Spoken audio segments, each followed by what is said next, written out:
Hello everyone, welcome to शिक्षक prep. तो friends, हम सीटेट 2023 के लिए ईवीएस के मोस्ट इम्पॉर्टेंट क्वेश्चन करने वाले हैं। ये क्वेश्चंस फ्रेंड्स पिछली बार ऑनलाइन वाली शिफ्ट में आपसे पूछे गए थे। तो 20 अगस्त को जिसका भी एग्ज़ाम है सीटेट का, वो इस वीडियो को ज़रूर देखिएगा क्योंकि बहुत इंपॉर्टेंट क्वेश्चंस हैं। तो चलिए स्टार्ट करते हैं आज की क्लास। फ्रेंड्स, प्लेलिस्ट बनी हुई है, इससे पहले की 12 क्लासेस हम ऑलरेडी कर चुके हैं प्रैक्टिस सेट के। आज 30th क्लास है, तो अगर आप चाहें तो चैनल पर जाकर पूरी प्लेलिस्ट वॉच कर सकते हैं। चलिए आज की क्लास का सबसे पहला क्वेश्चन, पेरियार नेशनल पार्क किस राज्य में स्थित है? पेरियार नेशनल पार्क ऑप्शन है राजस्थान, उत्तराखंड, केरल तथा गुजरात। तो इसका करेक्ट आंसर होगा केरल, ऑप्शन सी।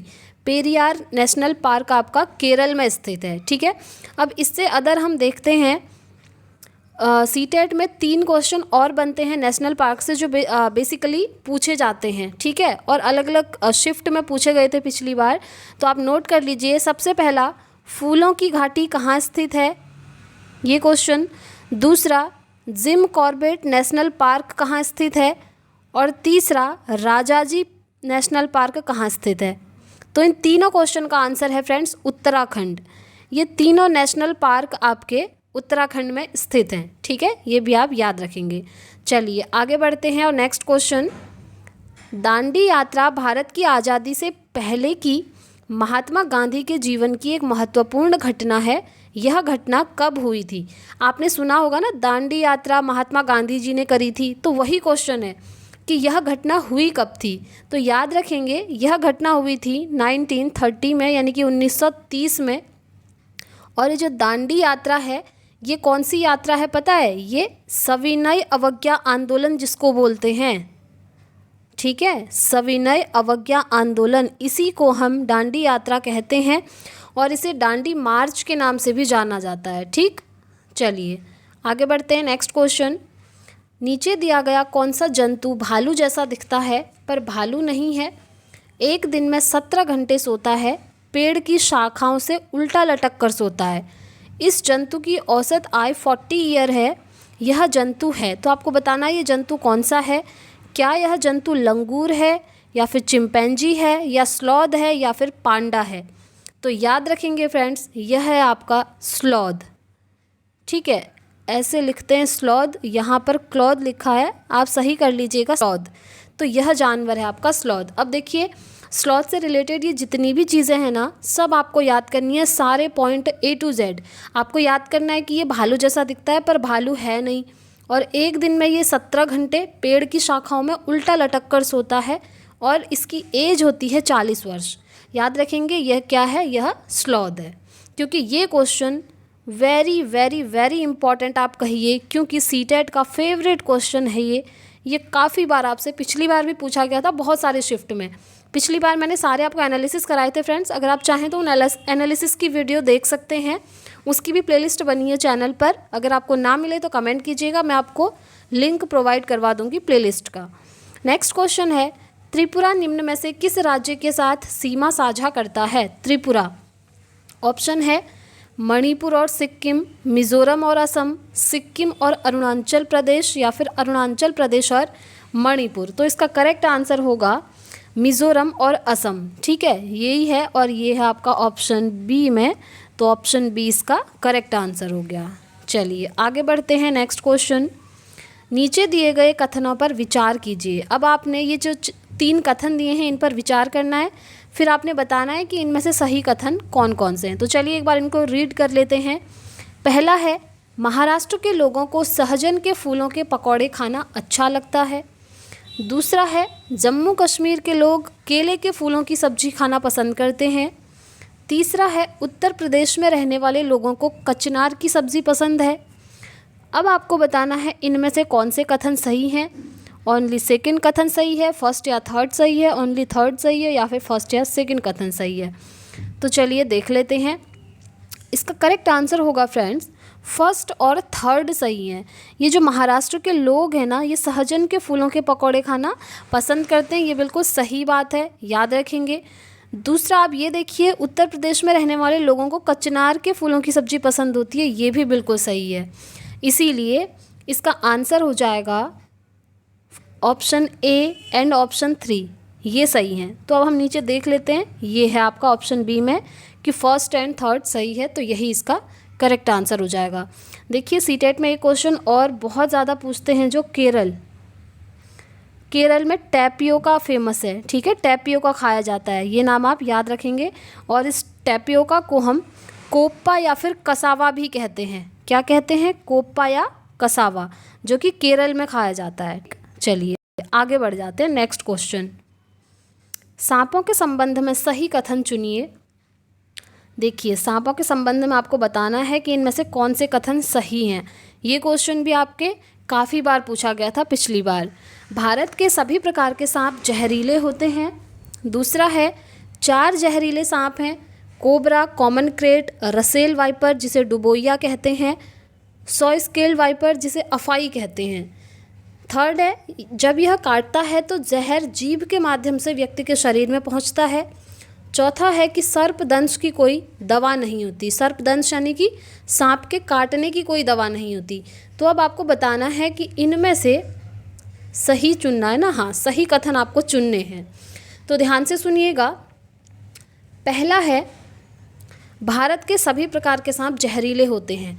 जी नहीं, सभी प्रकार के सांप जहरीले नहीं होते हैं, ये ऑप्शन है बाहर, क्योंकि ये गलत है। नेक्स्ट है 4 जहरीले सांप होते हैं, बिल्कुल सही बात है। जहरीले सांप 4 ही होते हैं, आप नोट कर लीजिए। पहला कोबरा, दूसरा कॉमन क्रेट, तीसरा रसेल वाइपर जिसे हम डुबोइया भी कहते हैं, एंड चौथा सॉय स्केल्ड वाइपर जिसे हम अफाई भी कहते हैं। तो ये भारत में 4 प्रकार के सांप पाए जाते हैं जो कि जहरीले होते हैं, ठीक है।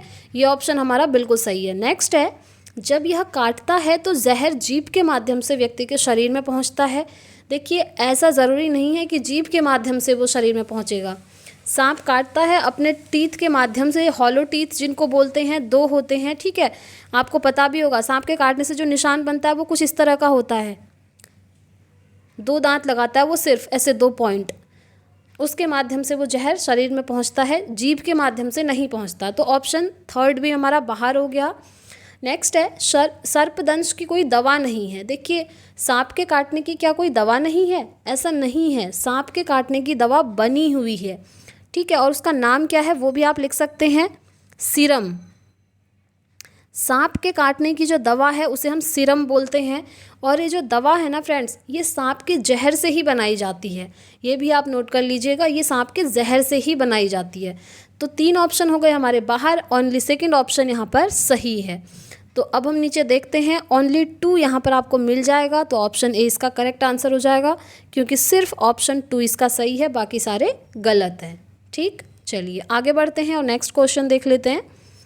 बाघ के बारे में निम्नलिखित में से कौन सा कथन सही नहीं है?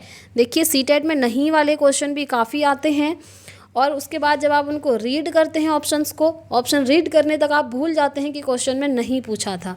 ऐसा आपने नहीं करना है, क्योंकि इस बार तो ऑफलाइन एग्ज़ाम है। वैसे भी आप आराम से अपना क्वेश्चन पेपर सॉल्व कर सकते हैं। ऑफलाइन पेपर में आपका पैसेज में कोई दिक्कत नहीं होगी, क्योंकि ऑनलाइन में पैसेज सॉल्व करने में काफ़ी प्रॉब्लम आती है स्टूडेंट्स को, बट ऑफलाइन में अब ऐसा नहीं होगा। तो आप लोग हर क्वेश्चन को अच्छे से रीड कीजिएगा कि उसमें नॉट वाली चीज़ें पूछी हैं या फिर पॉजिटिव चीज़ें पूछी हैं, ठीक है। चलिए देख लेते हैं, तो बाघ के बारे में कौन सा कथन सही नहीं है। ऑप्शन ए है इनके शरीर पर पीली और काली धारियाँ होती हैं। बताइए होती हैं? आपने भी देखा होगा, बिल्कुल होती हैं, है ना। तो ये ऑप्शन हमारा बिल्कुल सही हो गया। नेक्स्ट देखते हैं, अपनी मूँछों की सहायता से यह अपने शिकार का पता लगाते हैं। देखिए ये भी सही बात है, ये अपने शिकार का पता अपने मूँछों की सहायता से ही लगाते हैं, ठीक है। दूसरा ऑप्शन भी यहाँ पर सही है। तीसरा है अंधेरे में इनकी आँखों की रोशनी मनुष्य से 4 गुना अधिक हो जाती है। चलिए देखते हैं, अंधेरे में इनकी आँखों की रोशनी मनुष्य से 4 गुना अधिक हो जाती है। जी नहीं, 4 गुना अधिक नहीं बल्कि 6 गुना अधिक हो जाती है, ये आप नोट कर लीजिएगा, ठीक है। ये ऑप्शन हो गया हमारा बाहर। नेक्स्ट है इनका दहाड़ना 5 किलोमीटर दूरी तक सुनाई देता है। जब ये दहाड़ते हैं ना, या कहते गर्जना करते हैं, तो 5 किलोमीटर दूरी तक सुनाई देता है। जी नहीं, ये सिर्फ 3 किलोमीटर दूरी तक सुनाई देता है। इन्हें आप एक्स्ट्रा में नोट कर सकते हैं। तो ये ऑप्शन भी हो गया हमारा बाहर। तो यहाँ पर हम देख सकते हैं ऑप्शन फर्स्ट एंड सेकंड सही है, बट थर्ड एंड फोर्थ यहाँ पर गलत है। चलिए ऑप्शन देखिए यहाँ पर, ऑप्शन सी ये यहाँ पर सही हो जाएगा, क्योंकि कौन सा गलत है ये पूछा था।